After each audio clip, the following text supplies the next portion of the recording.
भारत में बाघों की संख्या लगातार कम होती जा रही है। कभी लोगों के बीच अपनी दाढ़ से दहशत पैदा करने वाले बाघ आज अपने अस्तित्व की लड़ाई लड़ रहे हैं। बढ़ते हुए शहरीकरण और सिकुड़ते जंगलों ने जहां बाघ से उनका आशियाना छीना है, वहीं मानव ने भी बाघों के साथ क्रूरता बरतने में कोई कसर नहीं छोड़ी है। कुछ साल पहले उड़ीसा के सतकोरिया टाइगर रिजर्व से भेजे गए महावीर बाघ का शव जंगल में पड़ा मिला था। उसकी गर्दन में फांसी का फंदा लटका हुआ था। आशंका है कि उसका शिकार किया गया है। इसी तरह से शिकारियों ने बाघ की संख्या को कम कर दिया है। अब धरती पर लगभग 3800 बाघ ही शेष बचे हैं, जिनमें से 60% बाघ भारत के अंदर ही पाए जाते हैं। बीते 2 साल में देश में 201 बाघों की मौत हुई है। भारत में बाघों की संख्या में बीते सालों में काफी गिरावट आई है। एक सदी पहले भारत में 1 लाख बाघ हुआ करते थे। यह संख्या आज घटकर महज 1500 ही बची हुई है। ये बाघ अब भारत के 2% हिस्से में ही रहते हैं। गति और शक्ति के लिए पहचाने जाने वाले बाघों की संख्या में लगातार गिरावट आ रही है। इनके पीछे कई कारण जिम्मेदार हैं। इनमें से सबसे पहला कारण तो निरंतर बढ़ती हुई आबादी है।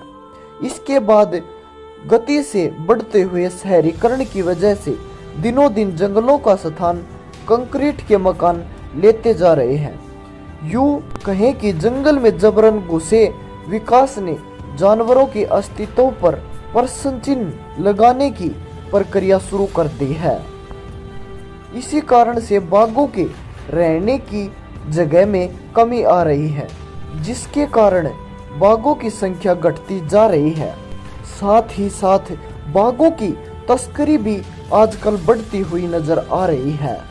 चीन में कई देसी दवा, औषधि और शक्तिवर्धक पेय पदार्थ बनाने में बाघों के अंगों का इस्तेमाल हो रहा है। लोग पैसे कमाने के लिए बाघों की तस्करी कर रहे हैं, जिसके कारण आज बाघों की संख्या घटकर बहुत ही कम हो गई है।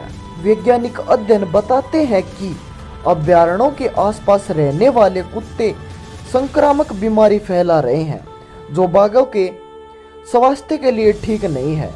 इसके अलावा करंट, रेल रोड एक्सीडेंट और जहर देकर मारने के भी कारण बहुत से सामने आ रहे हैं। गौर करने वाली बात यह है कि अधिकतर बाघों की मौत इंसानी बस्तियों में घुसने और शिकारियों के हाथ ही हुई है। धरती की आहार श्रृंखला में बाघ का सबसे बड़ा स्थान होता है। बाघ धरती के लिए बहुत ही खास महत्व रखता है। भारत में राष्ट्रीय पशु के रूप में टाइगर यानी बाघ को ही चुना हुआ है। बाघ को बचाने के लिए सरकार ने योजनाओं व नीतियों को बनाने में कोई भी कसर नहीं छोड़ी है, लेकिन इंसान इनका कोई भी पालन नहीं करते। उम्मीद है कि आपको यह जानकारी जरूर पसंद आई होगी। अगर आपको यह जानकारी अच्छी लगी है तो इस वीडियो को लाइक और चैनल को सब्सक्राइब करके हमें सपोर्ट जरूर करें। मिलते हैं आपसे एक नई वीडियो में फिर से।